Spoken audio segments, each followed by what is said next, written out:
l'affaire de ce journal, gel des comptes des sociétés de trading. Les investisseurs veulent entrer en possession de leurs fonds et ils le font savoir.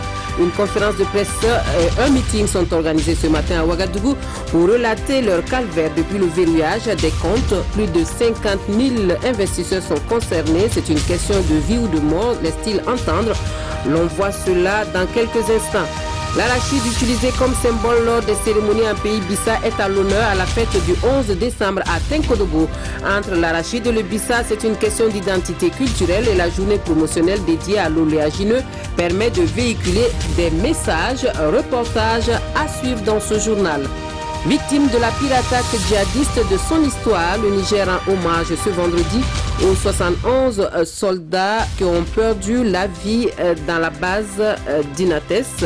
Une cérémonie solennelle de levée des corps suivie de prières dans les mosquées. L'on voit cela en fin d'édition. Bonsoir. Merci de suivre le 20h de la télévision du Burkina. Pour ouvrir ce journal, ce communiqué. Le président du Faso, Roch-Marc Christian Kaboré, président en exercice du G5 Sahel, prendra part ce dimanche 15 décembre à Niamey à un sommet extraordinaire des chefs d'État de l'organisation.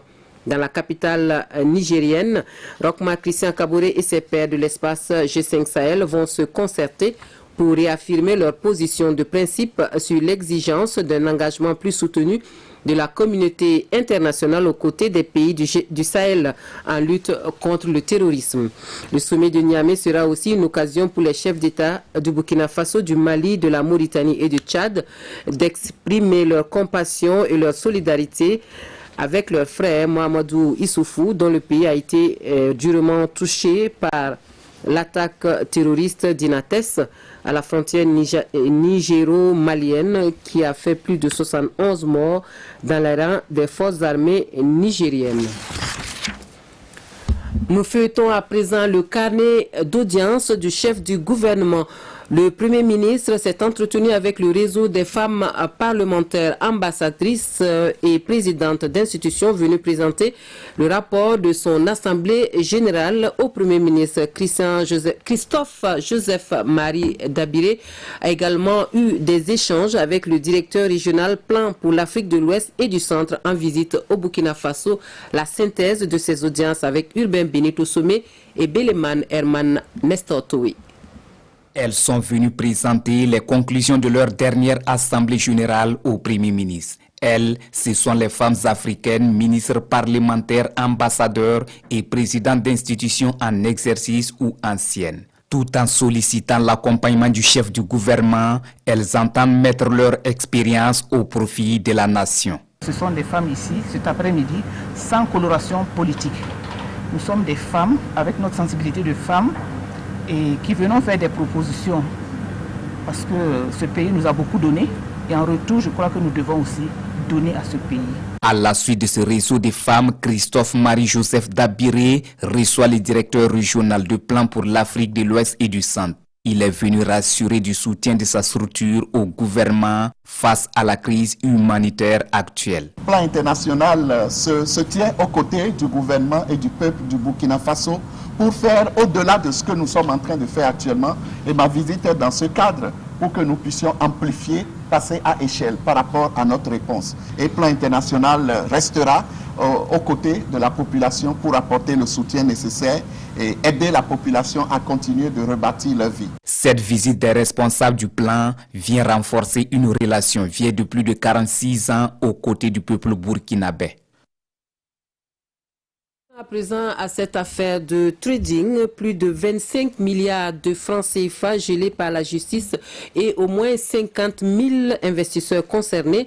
Ce sont autant de vies qui seraient en jeu selon les traders qui, au cours d'une conférence de presse et d'un meeting animé ce matin à Ouagadougou, expriment leur ras-le-bol et veulent entrer en possession de leurs fonds. Plus de précisions avec Jean-Eudes Bayala Zoubaviel David Dabiri. Le visage fermé, les yeux gorgés de larmes, Dame Yolande Cabré nous relate ici son calvaire. Sa vie de rêve, entretenue depuis 2016 par le retour sur investissement dans les sociétés de trading, est stoppée net par une décision émise en mai 2019 par les autorités burkinabées. Les avoirs liés au trading sont gelés. Sa vie, elle, vire au cauchemar. J'ai mon fils qui était malade. J'ai appelé la société Royal Finance de me venir en aide. Ils m'ont dit qu'ils vont voir, qu'ils vont me rappeler. Je les ai rappelés, ils m'ont dit qu'ils ne pouvaient rien pour moi. Mon fils est décédé. Au moins, même si vous dites qu'il y a blanchissement, il y a blanchissement d'argent, il y a terrorisme, il y a tout, il n'y a vraiment pas de problème, puisqu'on ne veut pas ça. Mais au moins, ceux qui ont investi les 100 000, les 200 000, les 1 million là, ce n'est pas des blanchisseurs d'argent. Et comme Dame Cabré, ils sont nombreux les investisseurs en trading à livrer ce matin des témoignages aussi dramatiques les uns que les autres. Le gel des comptes fait des ravages. Et les personnes du troisième âge, animateurs principaux de cette conférence de presse, donnent des alertes. Des vies sont en jeu, des foyers sont menacés, des enfants ne sont pas inscrits dans les établissements scolaires, des jeunes commerçants sont au bord de la faillite par manque de capital et dans l'impossibilité d'honorer leur engagement auprès des fournisseurs. Des étudiants ayant investi leurs fournières en vue de poursuivre leurs études supérieures sont devenus des chômeurs et d'autres des domiciles sans fixe, parce que chassés de leurs habitations par des bailleurs que nous comprenons. En un mot, c'est la descente aux enfers de la majorité des investisseurs. La conférence est suivie d'un meeting de dénonciation et de demande de dégel de comptes afin de redonner espoir aux investisseurs qui l'ont perdu. Faute de quoi, ces jeunes promettent des actions fortes dans les jours à venir. C'est une question de vie ou de mort, scandent-ils.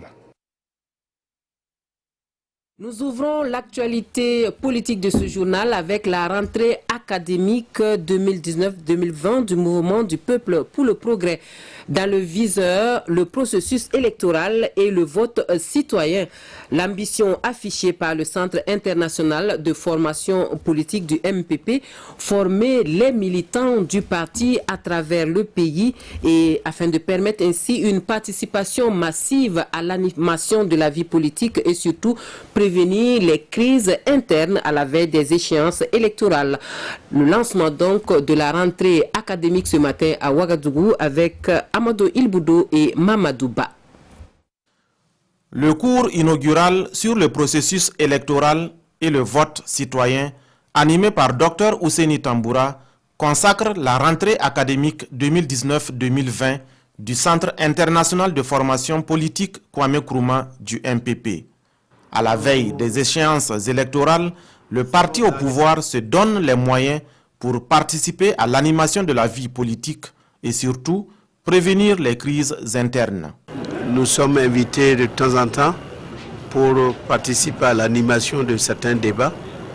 Il faut avoir des militants formés qui ont un minimum de culture politique, économique, sociale pour pouvoir participer à ce genre d'activités. Le centre est là à Ouagadougou, mais on aura des animateurs qui vont sortir, aller dans les provinces in situ, former nos militants sur le terrain. Et pour y arriver, le MPP peut compter sur la vingtaine de formateurs agréés. Les résultats engrangés en 5 années d'existence témoignent de la vitalité du centre. Le centre a participé à la rédaction du programme présidentiel pour prendre le pouvoir. Nous avons formé près de 2000 militants. Le centre fonctionne à temps plein grâce à un financement de la coopération chinoise à hauteur de 300 millions de francs CFA. Il offre ses compétences à tout parti de gauche et à tout citoyen burkinabé ou non qui le désire. Et sur le terrain, les commerçants des marchés Zeyar, membres du parti au pouvoir, sonnent la mobilisation des troupes pour les échéances électorales prochaines. L'Assemblée générale qui s'est tenue à Gounguin connaît la présence du président par intérim du MPP. L'on en sait davantage avec Jean-Eudes Bayala et Omar Zombri. Ils sont venus des marchés Zeyar, de la commune de Ouagadougou et des communes rurales avoisinantes pour répondre à l'appel de leurs coordonnateurs. Tous membres du mouvement du peuple pour le progrès, ces militants MPP tiennent ici leur assemblée générale en présence du président par intérim du parti. Une assemblée générale qui sonne la mobilisation en vue des échéances électorales à venir.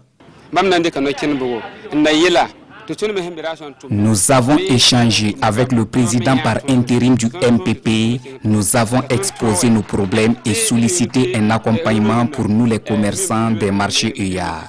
2020 est déjà à nos portes et nous devons nous préparer pour aborder cette année électorale. Simon Compaoré réaffirme aux commerçants des marchés EYAR le soutien du parti. Le MPP est déjà en mouvement, leur a-t-il lancé. À l'heure où nous évoluons ici, nous avons des camarades qui sont dans les provinces, dans les communes, en mission du parti. Donc, nos députés sont sur le terrain, il y a des ministres qui sont sur le terrain, des ministres membres de notre parti, des grands fonctionnaires membres de notre parti qui sont sur le terrain. Donc, nous travaillons et nous nous préparons. Nous nous préparons pour que, à l'heure de la redevabilité, nous puissions dire au peuple ce que nous avons contribué aux côtés de notre président à poser comme acte positif allant dans le sens de faire en sorte que la vie des populations, des campagnes, des villes s'améliore. Le contexte sécuritaire est difficile. Les commerçants des marchés EYAR le savent bien. Ils s'engagent à jouer leur partition dans la lutte contre le terrorisme qui sape le développement des affaires au Burkina Faso. Les femmes leaders de l'Union pour le progrès et le changement, elles s'outillent pour la résilience face à la crise sécuritaire. Venues des 45 provinces du pays, les militantes de l'UPC entendent identifier les sources précises de dangers et de crises communautaires afin d'apporter plus efficacement leur aide dans ce combat contre l'insécurité. Le président du parti à l'ouverture des travaux s'est voulu insistant sur le rôle que les femmes devraient jouer sur la scène politique nationale. Précision avec Issa Kafando, Vincent Kendrebego. Elles sont des femmes leaders de l'Union pour le progrès et le changement venues des 45 provinces pour prendre part à la formation.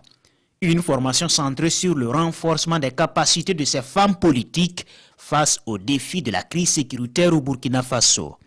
Parce que la situation que nous vivons aujourd'hui, si on se donne à la peur, on va s'abandonner. C'est pas intéressant.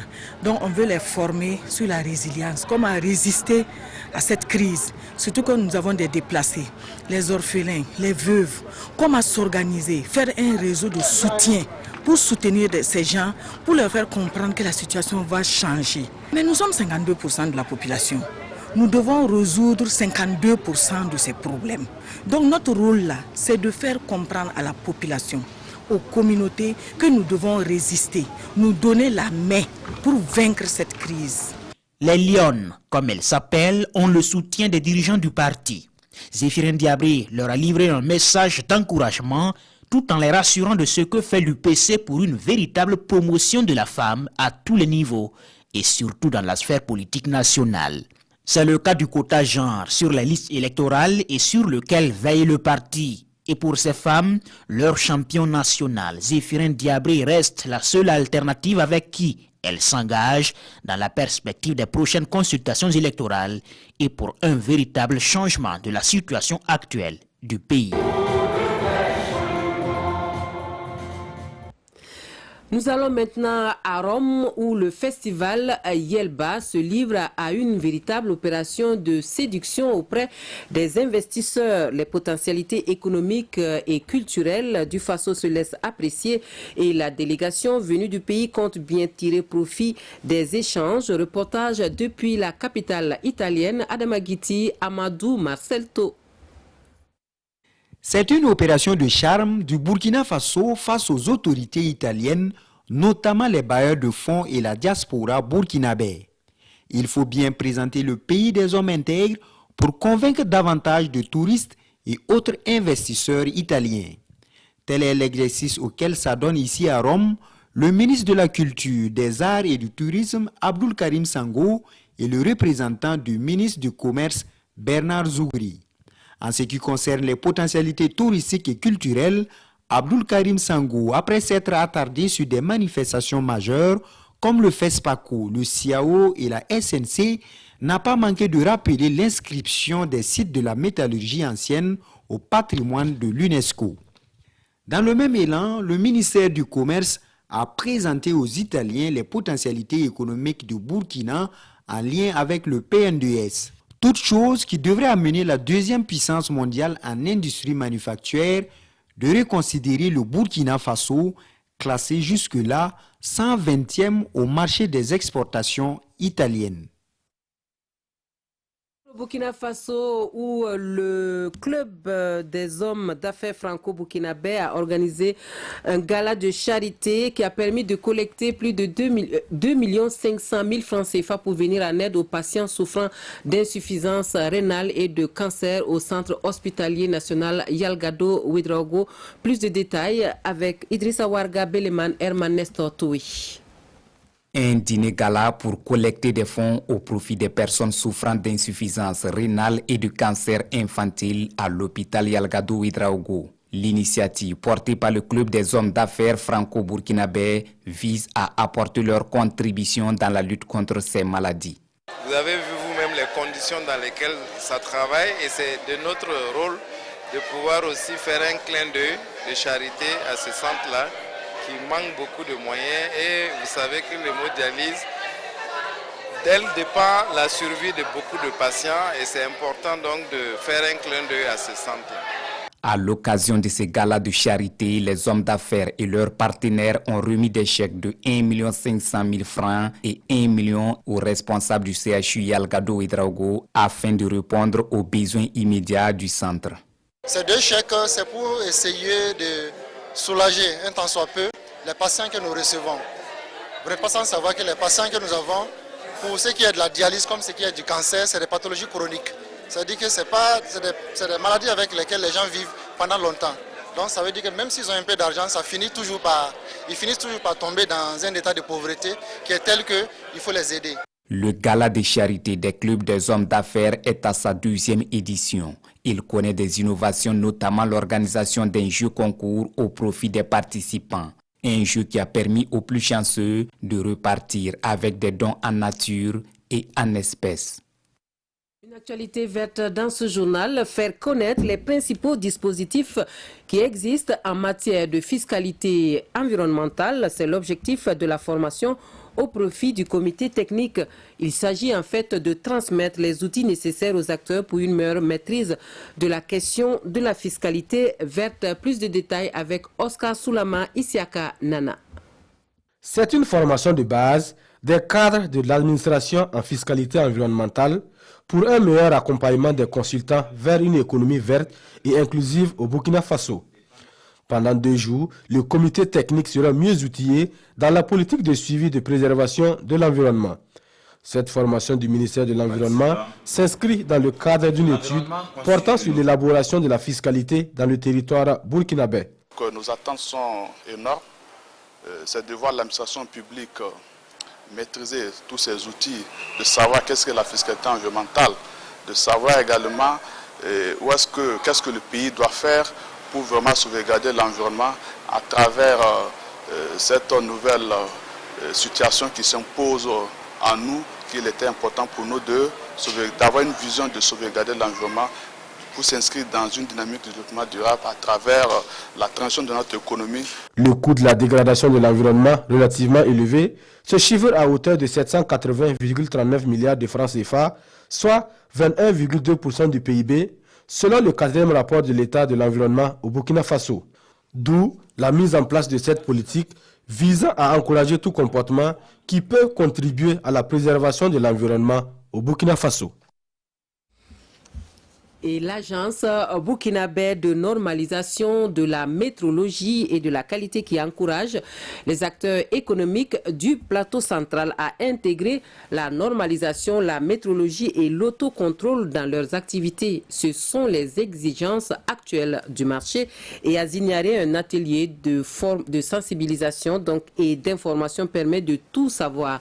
Sur ces concepts, reportage Gérard Sommet, Maïmouna Traoré. À ce jour, l'Agence burkinabé de normalisation de la métrologie et de la qualité a mis à la disposition des acteurs économiques 657 normes.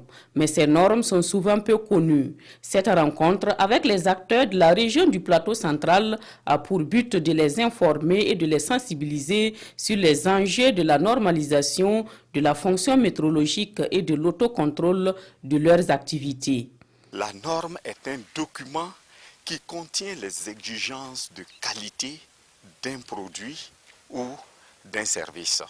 Donc ces documents-là ont été élaborés afin d'aider les acteurs à améliorer la qualité de leurs produits, à conquérir des parts de marché, mais aussi, n'oublions pas, à protéger également le consommateur. Les acteurs économiques de la région du plateau central savent désormais qu'ils doivent intégrer la normalisation, la fonction métrologique et l'autocontrôle dans leurs activités et que le non-respect des exigences est passible de sanctions qui vont des peines pécuniaires à la fermeture de l'entreprise.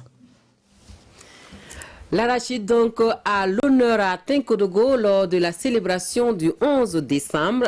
Cela va de soi car il faut dire qu'entre l'arachide et le Bissa, c'est une histoire d'identité culturelle. Sa production fait partie de la vie économique du Bissa. Aussi, la journée dédiée à cet oléagineux permet-elle de véhiculer des messages et de transmettre des codes. Retour donc sur cet aspect de la commémoration de l'indépendance de notre pays à Tenkodogo donc avec Olopoda.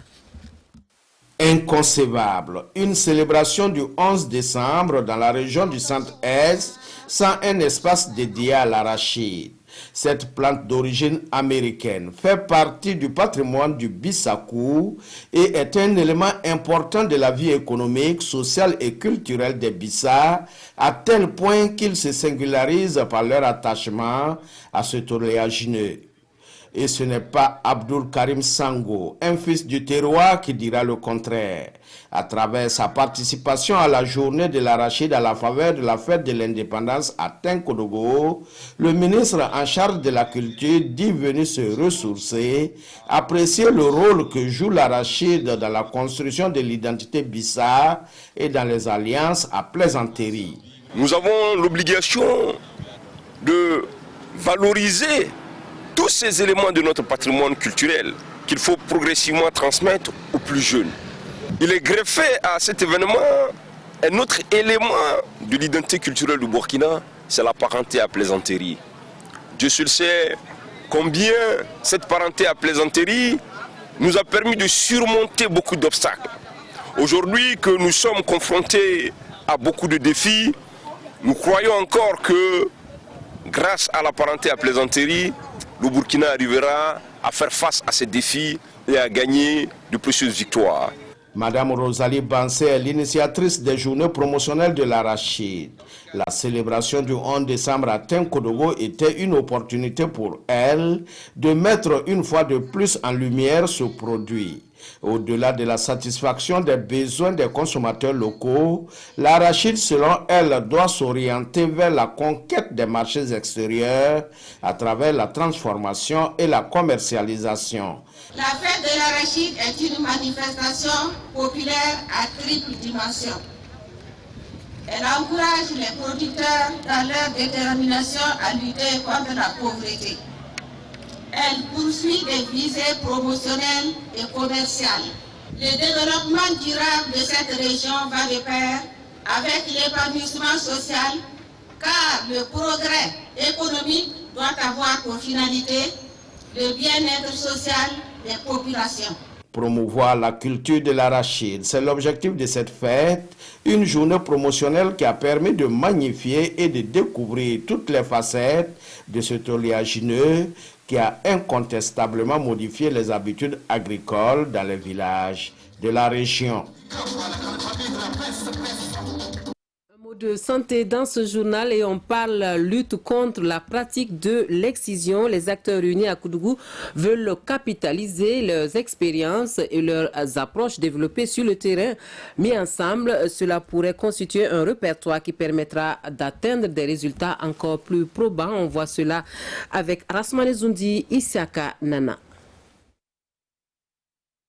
Contribuer à la promotion de l'élimination de la pratique de l'excision par l'utilisation de meilleures approches. C'est tout l'enjeu de cet atelier. Réunis à Koudougou, ces acteurs de terrain capitalisent ici les bonnes pratiques en matière de promotion de l'élimination des mutilations génitales féminines. Grosso modo, on peut retenir par exemple l'approche par les leaders communautaires. Il y a aussi l'approche par les normes sociales. Il y a également l'approche par la reconversion des ex-exciseuses. Beaucoup de choses ont été réalisées sur le terrain. Il y a eu beaucoup de campagnes de sensibilisation. Il y a eu également beaucoup de plaidoyers. Et donc nous pouvons dire aujourd'hui qu'au regard donc de tout ce travail qui a été fait, la pratique de l'excision est en train donc de reculer. Des résultats obtenus en 30 ans de lutte, car cela me tienne, le Comité national de lutte contre la pratique de l'excision n'entend pas dormir sur ses lauriers. Avec la loi, la pratique est rentrée dans la clandestinité. De plus en plus, c'est sur des petites filles que l'excision est pratiquée. Il y a aussi la pratique transfrontalière qui constitue aussi un autre défi.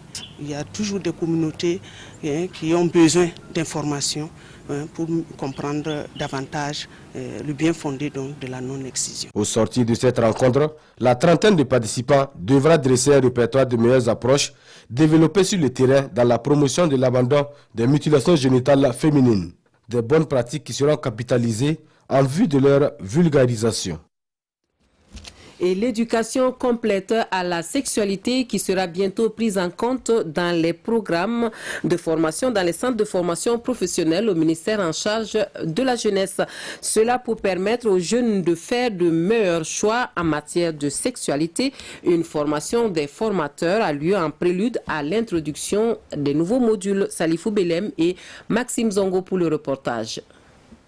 Dans un contexte marqué par l'augmentation du nombre de grossesses précoces et non désirées, du VIH-Sida et bien d'autres maux en milieu jeune, le département de la jeunesse a décidé de renforcer l'information et la sensibilisation. En plus de la formation au métier, nous avons jugé bon d'opter pour l'introduction des thèmes sociétaux et qui pourront améliorer l'éducation de ces jeunes. Partenaire de cette formation pour l'UNPA, cette initiative permettra de donner aux apprenants des compétences de vie utiles et nécessaires pour leur épanouissement. Pour nous, c'est un moyen de leur permettre d'avoir les compétences, les aptitudes nécessaires pour avoir une vie responsable, pouvoir faire les bons choix, de sorte à ce que leur avenir ne soit pas compromis par ces fléaux que nous rencontrons. L'éducation complète à la sexualité est un module d'enseignement et d'apprentissage fondé sur un programme portant sur des aspects cognitifs, émotionnels, physiques et sociaux de la personne humaine. Les thèmes, la santé sexuelle et reproductive, les infections sexuellement transmissibles, le VIH-Sida, les droits humains et le civisme. Et la LONAB qui fait encore des millionnaires en la personne de Rasmata Kansoulé et Mahamadou Souré, tous deux agents de commerce. Ce sont donc les heureux gagnants du 4+1 du 29 novembre dernier qui vont se partager la coquette somme de plus de 87 millions de francs CFA. En voici donc qui ne devraient pas à se soucier pour les fêtes de fin d'année, même si les deux promettent d'utiliser leurs gains à bon escient.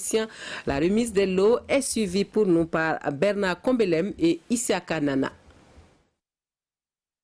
C'est le sourire d'un homme heureux. Mahamadou Souré vient de récupérer son chèque de plus de 43 900 000 francs CFA. Une joie partagée par Dame Kansolé, ici représentée, heureuse gagnante elle aussi de plus de 43 700 000 francs CFA. Tous les deux ont trouvé la bonne combinaison au 4+1 du 29 novembre dernier. C'est un sentiment de joie. Vraiment, c'est une chance. Nous ne pouvons que remercier la LONAB pour ce lot qui, à n'en pas douter, va vraiment agrémenter les fêtes de fin d'année. Il y a longtemps que je joue au PMIB et à force de persévérance, Dieu merci, aujourd'hui ça a payé. Je suis déjà commerçant et avec cette somme, je compte développer mes activités. Tout en traduisant leur reconnaissance aux gagnants, les responsables de la LONAB les invitent par ailleurs à faire bon usage de leurs gains. Nos attentes, c'est qu'ils puissent profiter de ces lots-là, qu'ils puissent investir pour leur famille et également pour la nation. Parce que cela aussi doit contribuer au développement du Burkina, donc de leur région, et c'est ça aussi notre souhait. À travers cette remise officielle de chèques de plus de 87 millions de francs CFA, la nationale des jeux de hasard au Burkina Faso traduit ainsi en acte concret son slogan « Les lots aux heureux gagnants, les bénéfices au Faso ». Hors de chez nous, le Niger qui rend hommage aux 71 soldats décédés donc dans l'attaque de la base militaire d'Inates. Une cérémonie officielle de levée des corps a eu lieu ce vendredi en présence du président nigérien Mahamadou Issoufou. Chants et prières donc résonnent à travers le pays en mémoire des soldats tombés sur le champ de bataille.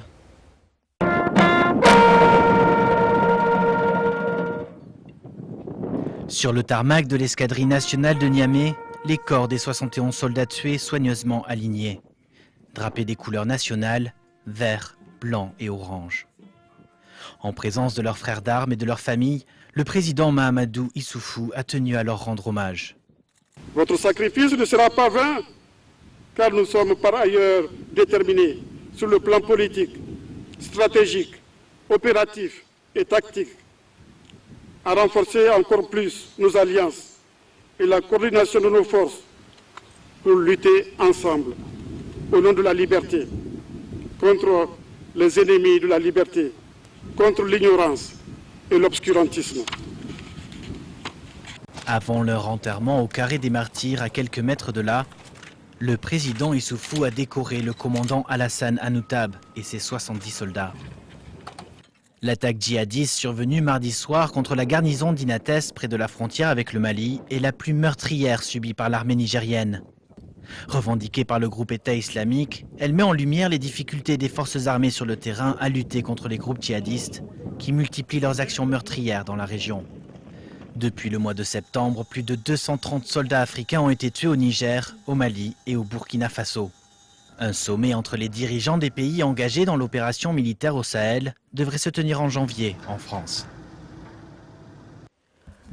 COP25, c'est fini.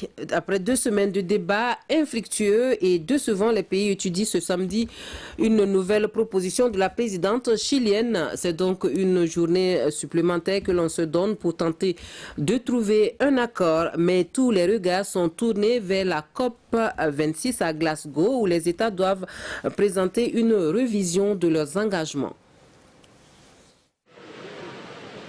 La COP25 s'achemine vers un résultat décevant. La conférence, qui a commencé il y a 11 jours à Madrid et devait se terminer ce vendredi soir, devrait se prolonger au moins jusque dans la nuit. Les positions semblent encore figées sur les principaux sujets de discussion, ce qu'il faut faire pour réduire les émissions de gaz à effet de serre, la question du financement pour les pays du Sud ou encore les règles de fonctionnement des marchés carbone internationaux. Pour espérer respecter l'objectif idéal de l'accord de Paris, il faudrait réduire les émissions de CO2 de 7,6% par an jusqu'en 2030, ce qui nécessiterait une transformation inédite de l'économie mondiale.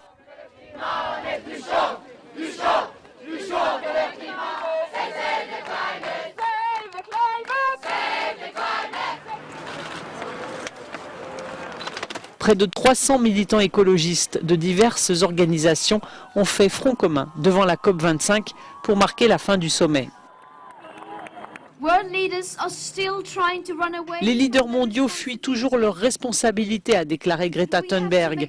Mais nous devons nous assurer qu'ils ne peuvent pas le faire. Nous devons nous assurer que nous allons les mettre au pied du mur et qu'ils devront faire leur travail et protéger notre futur. Beaucoup disent que cette COP25 est un coup pour rien. En attendant, tous les espoirs se portent maintenant sur la COP26 à Glasgow l'an prochain, où les États doivent présenter une révision de leurs engagements comme prévu par l'accord de Paris.